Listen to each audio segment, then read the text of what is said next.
inflammatory rhetoric that he is using to divide people, and his going after groups of people with hateful, incendiary rhetoric. So nothing really surprises me anymore. I don't know that he has any boundaries at all. And his bigotry, his bluster, his bullying have become his campaign. And he has to keep sort of upping the stakes and going even further.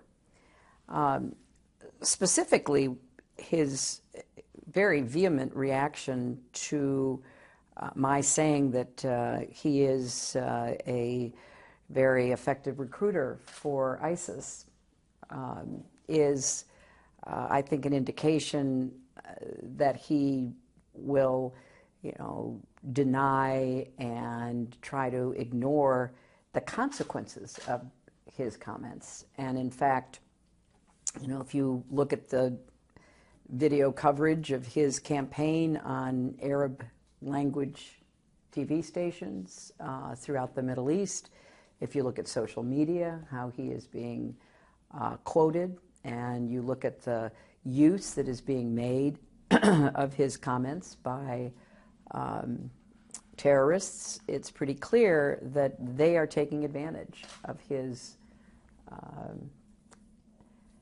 political grandstanding to try to draw a bigger conclusion that somehow he represents America since he's running for president. And that's why people have to stand up against it, speak out against it. The Republicans have been very slow to do that. I think that he's got to be, held accountable for what he says and what the, potential consequences of that kind of language are. I did think it was interesting. Donald said a couple of days ago that he thought that the Republican race could come down just to him and me. And I think he may well be right. If you look at the polling numbers, we are surging in the polls, and Donald may well be right that this is turning more and more into a two-man race between Donald Trump and me. And I think if that's the case, the decision will be made by the voters. Senator Ted Cruz, who turned 45 today, got a pretty good birthday present this morning. A new Quinnipiac national survey has Trump leading Cruz by just 4 points. And while Trump's numbers remain practically the same since the last Quinnipiac poll was released on December 2nd, Cruz has shot up 8 points. Interestingly enough, education could be the thing that ultimately sets these two men apart. 538 calls this the diploma divide. By looking at 3 recent national polls, the website found that Trump is being buoyed by a strong non-college educated base, taking 37% of voters without a college degree, far more than any other candidate. Joining me now is Betsy Woodruff, politics reporter at the Daily Beast, and Tim Carney, senior political columnist at the Washington Examiner. Tim, let me start with you just in terms of winning over this block of voters, non-college educated white voters. Can Ted Cruz do it? I think Ted Cruz can do just as well as Donald Trump there, and I think that he naturally is a guy to pick up those voters if they do start peeling off of Trump.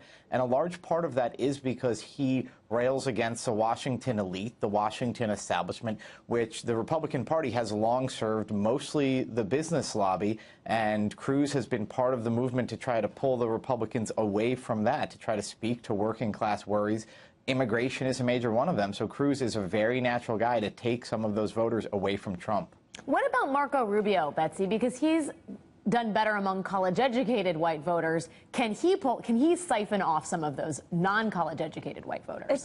It doesn't seem particularly likely. And what's interesting is how these poll numbers basically show that since the last debate, Ted Cruz has gone up and Rubio has either flatlined or gone down. And I think part of the reason for that is that Rubio is targeting his arguments to Beltway folks and East Coast media folks instead of to these uncollege-educated working-class white people. For instance, for much of last week, Rubio's team team pushed criticism of Cruz based on an amendment that he pushed during the 2013 comprehensive immigration reform battle. Now, that's obviously a very interesting and substantive criticism for what it's worth, regardless of where you come down on it. But look, if you're a working class white guy and you're having trouble keeping a job and you're worried that demographic changes jeopardize your ability to support your family, the minutiae of how amendment battles got fought on Capitol Hill might go over your head, and that might not be a problem. So it's going to be tough for Rubio, and he may have to change how he talks about things if he really wants to reach out to that demographic. I guess I wonder, Tim, this is a moment in which that non-college educated base of Republican voters seems very fired up. They seem dominant in the narrative insofar as their candidate